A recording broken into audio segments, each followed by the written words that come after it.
miên man trong đêm vẫn nhịp tim tim tim tim tim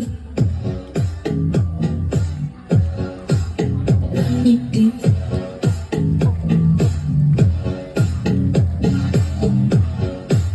vẫn nhịp tim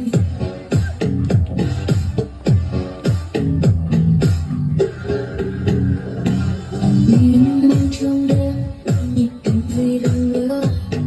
suy tư lờ đãng cô đơn nghe lòng đừng ngơ ngác mưa rơi lác đác bất kỳ tình chỉ càng bất an để lối đi xa muốn nắng dày dày là cha chờ cách thì thôi không cần anh quan tâm đến em mấy cao trời xanh đang mờ dần khi mưa phủ quanh vì anh em đôi chạy anh vì anh đang nữa thì em sai trong đôi tay thay đổi rồi mà ai phần nữa đi đôi khi đang bước theo bao lần nhưng mắt anh chỉ một lần trong mắt vô tận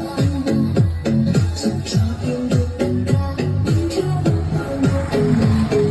cho bao nhiêu không đau không đau giờ đây